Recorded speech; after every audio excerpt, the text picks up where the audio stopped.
Coming up next on Conestoga Connected, meet the sister duo that is taking teamwork to the next level on the Conestoga softball team. After, we'll see how technology is helping the work of our brave firefighters in the Waterloo region. And get ready for a haunted trip to an Ontario farm. All this and much more on Conestoga Connected.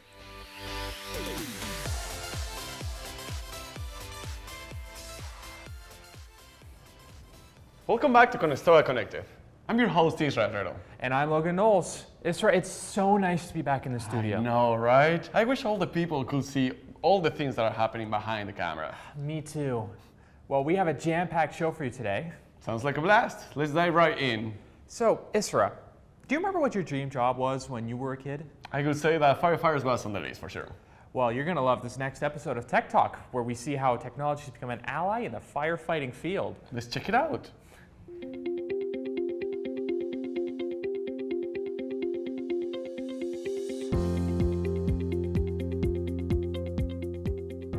Technology touches a lot of what we do, from the way that our units are dispatched to go assist the public, to the computers we have on the trucks that will update information, to the mapping systems, you name it, technology kind of touches everything we do.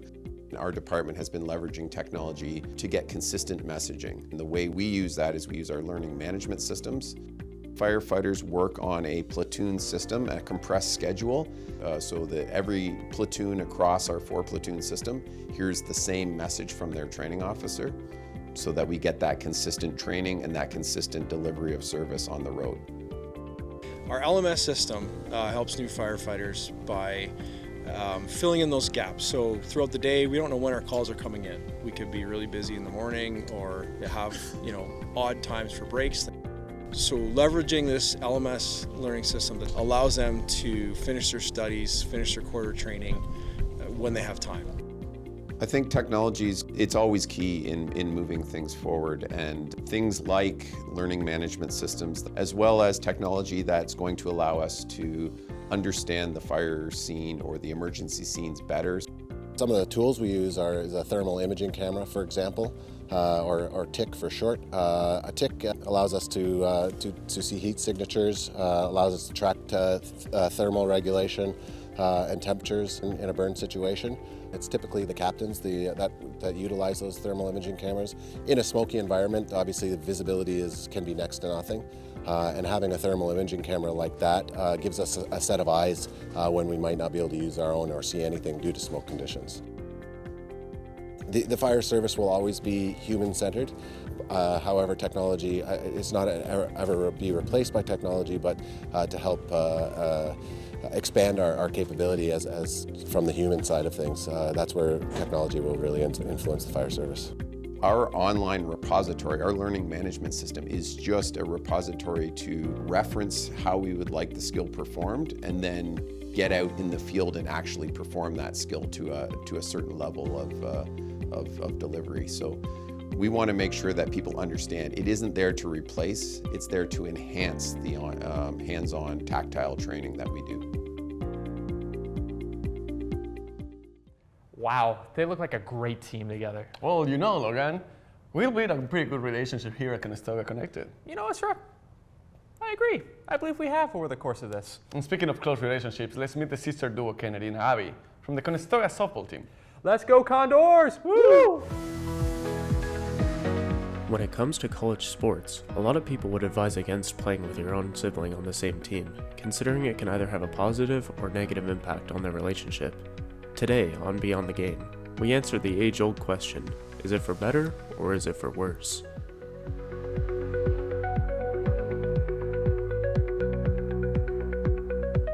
I'm Kennedy Schnarr. I'm a catcher on the Conestoga softball team, and I'm in my 4th year. I started playing softball when I was about 5 years old, so I've been playing for the past 15 years. And what really inspired me was both my parents played fastball growing up, so it kind of just falls along in the family. My process was pretty straightforward. I came to tryouts when school started. I had already prior been in contact with the coach at the time. I came out to a few of our practices, and then I was recruited as an outfielder. Now that we have the outfield covered, we then decided to take a look at the inner field side of things, where you'll find Conestoga's very own Abby Schnarr, Kennedy's sister and teammate, who plays the role of second base.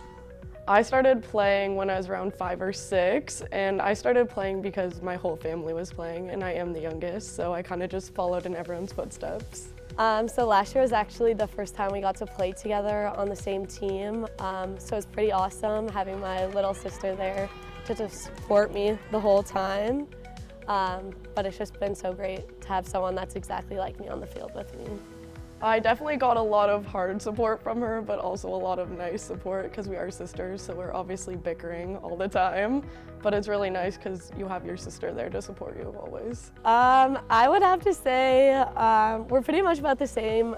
We have similar strengths and weaknesses, but she's probably a little bit better of an infielder than I am, but I probably got her in the outfield and catching for sure. I'll say she's a better hitter, definitely a better hitter, but I like to get those little hits and just run them out.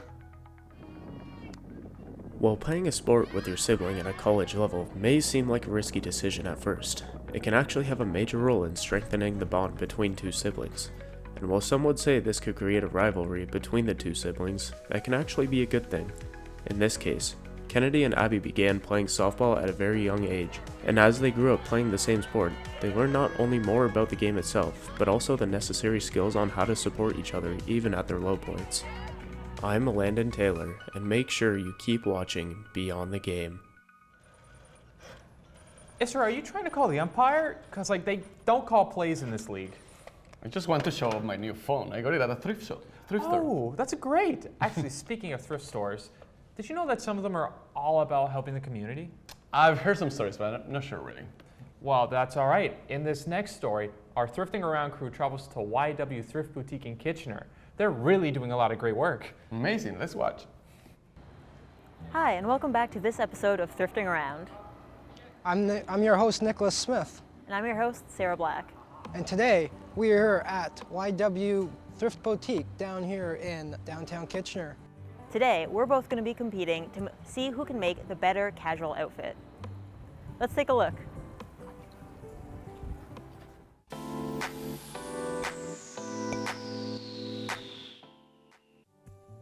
Thrifting Around focuses on having our two hosts go into a thrift store to choose an outfit based on this episode's theme. After that, a winner is chosen and the loser must buy the winner one item of their choice from the store. This episode's theme is casual. Located at 102 King Street West in Kitchener, the YW Thrift Boutique aims to help women and gender-diverse people in the KW region.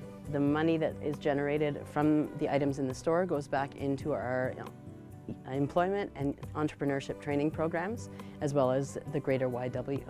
The store itself is inclusive to all people, which is reflected in how the clothing is sorted. So everything is mixed up.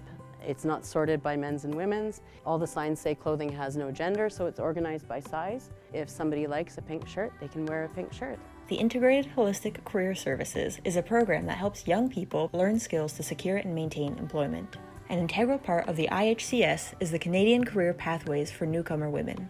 Working here in the store and all the trainings we are receiving here gives us a very practical experience for the future careers. Hello. So today we have outfits from the YW Thrift Boutique. What I really like about this outfit is it's a variety of color throughout, but all based on the same one. That cardigan, spectacular. And the other outfit, what I like is that it's perfect for fall, you're ready for the sun, and you're looking fine. Thank you. So, from the audience, can I have some applause, please, for the two outfits? Your final choice? And my final choice, da da da. The winner! Well, there you have it. This is the shirt that Nick had to buy me. Pretty sick, I love it. And thanks for watching this episode of Thrifting Around. We will see you soon. Are you ready for some spine-chilling ghost stories? Ooh, we're going to explore a place so haunted, it'll give you the goosebumps. ghosts. From strange sounds to ghostly figures, what will we uncover? Stick around. This is gonna get scary. When dealing with the supernatural, I will need faith on my side to be ready for what's next. Are you? Let's dive in.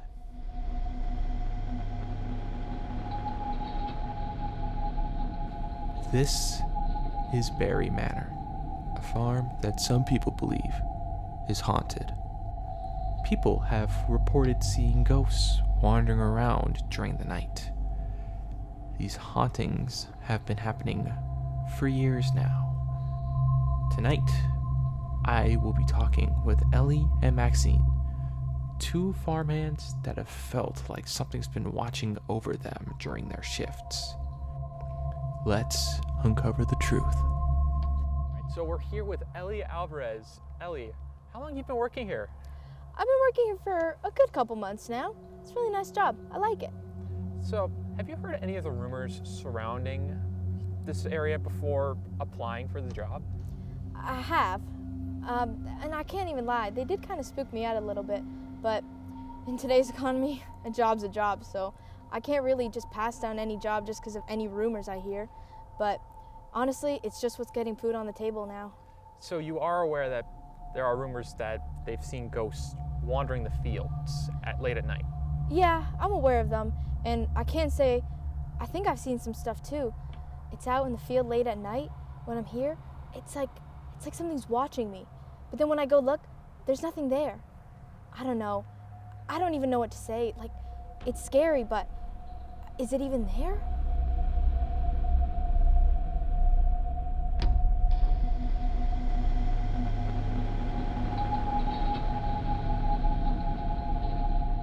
So we're currently here with Maxine. So Maxine, just a quick question. Do you believe in ghosts at all? I believe in them a little bit. It depends by what I see. Have you seen anything shifting around in the dark? Well, I don't know. I haven't really seen anything specific that makes me think I saw a ghost, but I've felt something a little bit weird just around the area, you know, just noticed some things.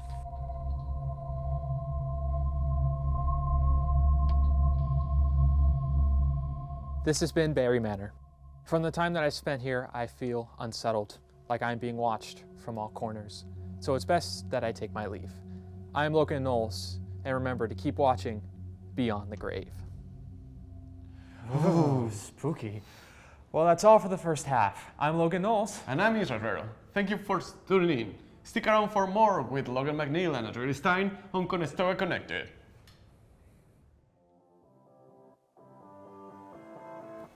Now on Conestoga Connected, the Student Spotlight go to the Waterloo campus to meet a talent student and she challenges scaling in the kitchen. Then, meet some unsung workers who make a big difference in the city's daily life. In Brews and Tunes, Logan and his crew present us a local brewery and its most famous beer. All this and more here on Conestoga Connected.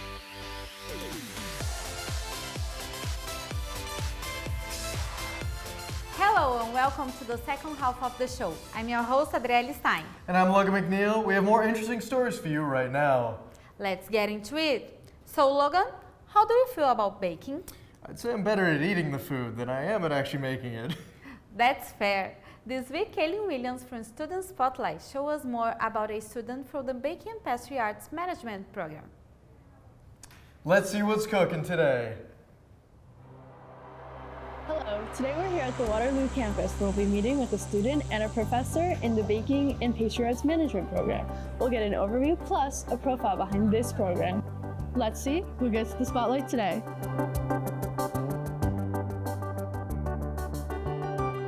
For this week's episode, the crew and I got the opportunity to be in a class at the Baking and Pastry Arts Lab. We met with Sabine Heinrich Kumar, a professor of the program and head of the kitchen. As you can see, we are fully hands-on, at least 10 hours a week in our practical lab here at this amazing facility. And we also have a portion which is a co-op portion, which is an optional portion you can take for one semester in between the 2 years. The learning outcomes go really broadly above, being able to prepare the baked goods, plan, execute, develop the recipe. Next, we meet with Emily Duffin, a student in the Baking and Pastry Arts Management, and she shares with us what motivated her to take this program.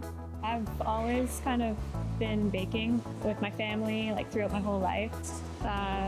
Pushed me to start baking there was like this mentor figure a bit at my past job, and she would let me like help out, make cookies and cakes and everything. And I was like, oh, I actually really like this. It's been just a lot of variety of things that I've been learning. So I don't think that in just like a regular job, I would be able to learn all this huge variety of different things.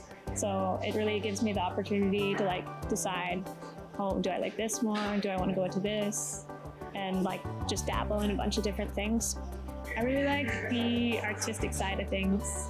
So like when we're making decorations and cakes or like fancy little chocolates and like plating, I like using my artistic side to like make everything look perfect. The challenge for today is, can Kaylin decorate cookies? Can she? All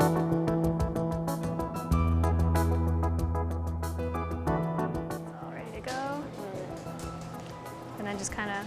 Emily made some sugar cookies and teaches me how to hold the piping bag, and the challenge is to see how well I can copy her design.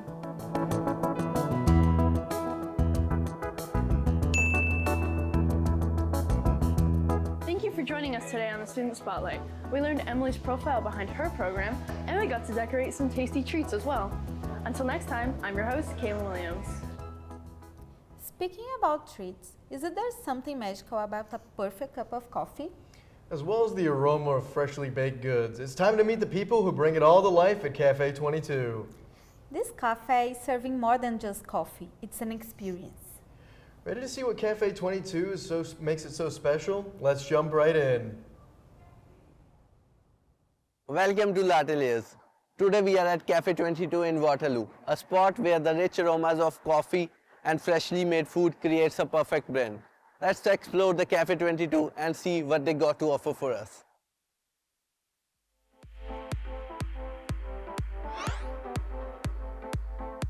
As soon as you step in, you are greeted with a mix of modern charm and comfort.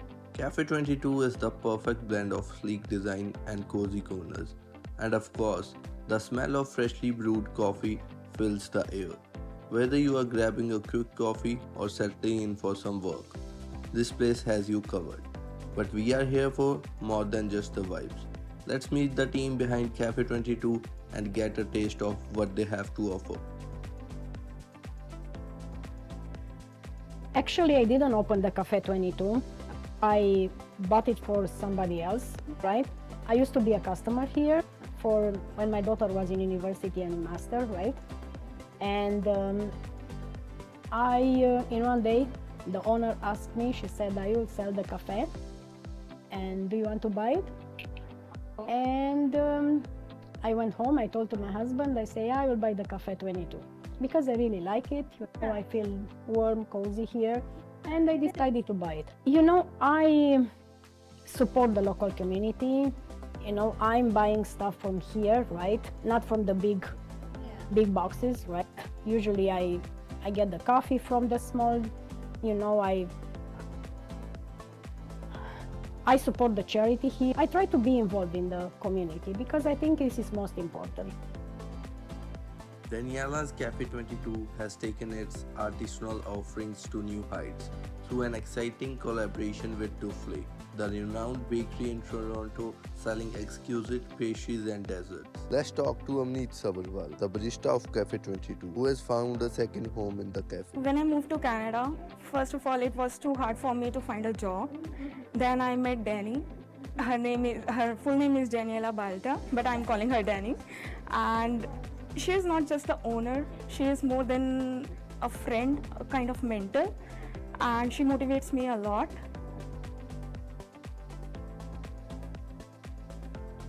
Cafe 22, where every visit feels like home and leaves you wanting more. Join us next time on Latte Layers. Until then, keep savoring those little layers of life. See you. Hey Adriele, do you know what's better than lifting weights? No, what? Lifting weight while your good friend lifts your spirits.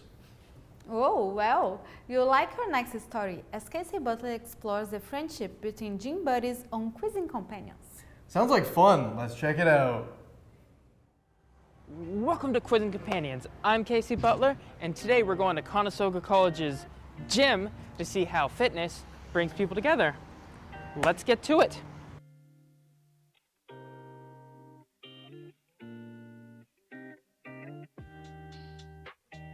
Gym isn't just a great way to build muscle, but also to build friendships, as proven by our next two guests. Shevan. Hey there. Hi guys. Nice to meet you. Yeah, nice to meet you. Nice to meet you. So do you guys just mind introducing yourselves? Yeah, sure. My name is Pradesh Singh and I am a gym lover person. Okay, and? My name is Lapit. I'm also gym lover. Okay, and so like how long have you guys known each other? We know each other since 1 year. 1 year? And how exactly did you meet? We met in first day of our class. First day of class? Yes. Okay, so let's get on to the interview then. What is your other friend's favorite workout? I think Lapit loves deadlift. Bench press for sure. Who spends more time on their phone? 100% Lapit because he always checking his messages. Of course I am. I'm losing from it's attacked me a lot. What's your friend's excuse for skipping the gym? He said that he has too tired and has homework. When he want to skip a gym, he accused like he are tired and he have homework from our college. Let's see if they were right. So, what is Pardeep's favorite workout? It's bench press. It's squat. Oh, Okay. And who spends more time on the phone? it's me. Yeah, no doubt. Okay. And what's Pardeep's excuse for skipping the gym? It's always school works. Yeah, exactly always. Who's stronger, you or your friend? For sure I am. No, it's me, bro. Who'd win a push-up contest, you or your friend? I crush Lapit. Oh, bring it on. Let's go.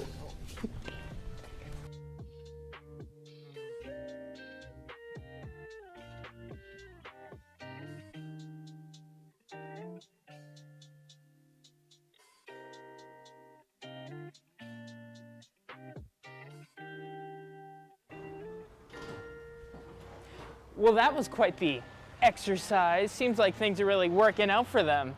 I'm Casey Butler, and this has been Quizzing Companions.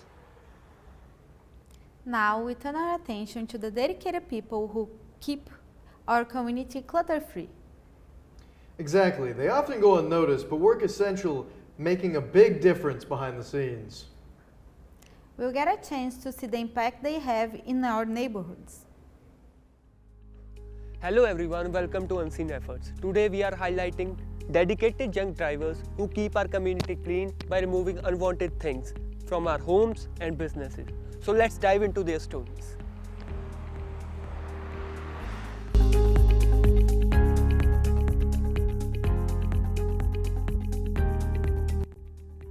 Before diving into their hard work, let's meet Simran, a dedicated junk remover, and listen what inspired him to take on this unique role.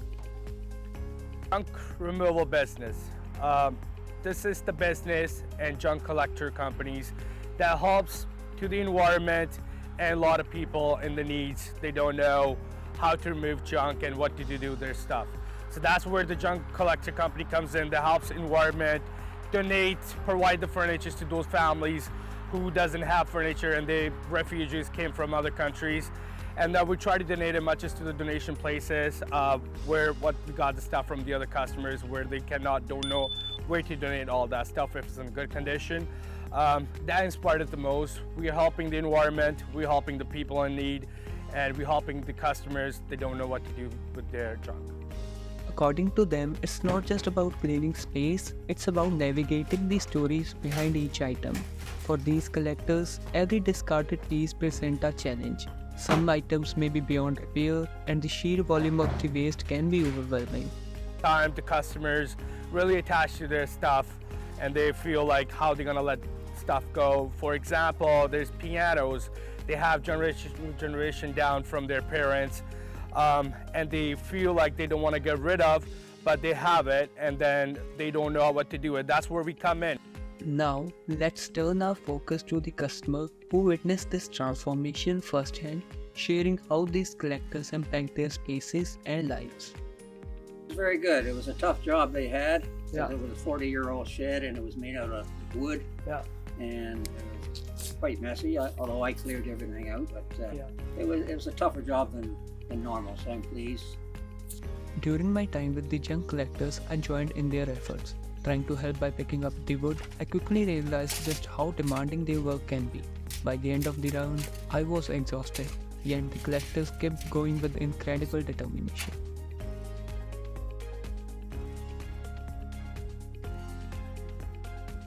So that's all for today, guys. See you until next time.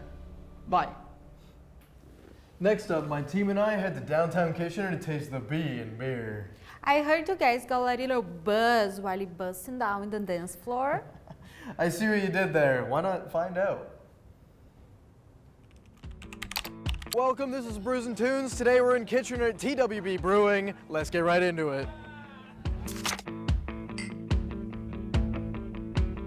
TWB, a local brewery built on the idea of community, founded on the vision of making craft beer more accessible. TWB is more than just a business. It's a worker-owned cooperative where the ownership is open to everyone. The 6 founding members from various backgrounds, including academics, welders, and graphic designers, come together over a shared passion. Now let's talk to Amanda Farquhar. She joined the TW team in August of 2021.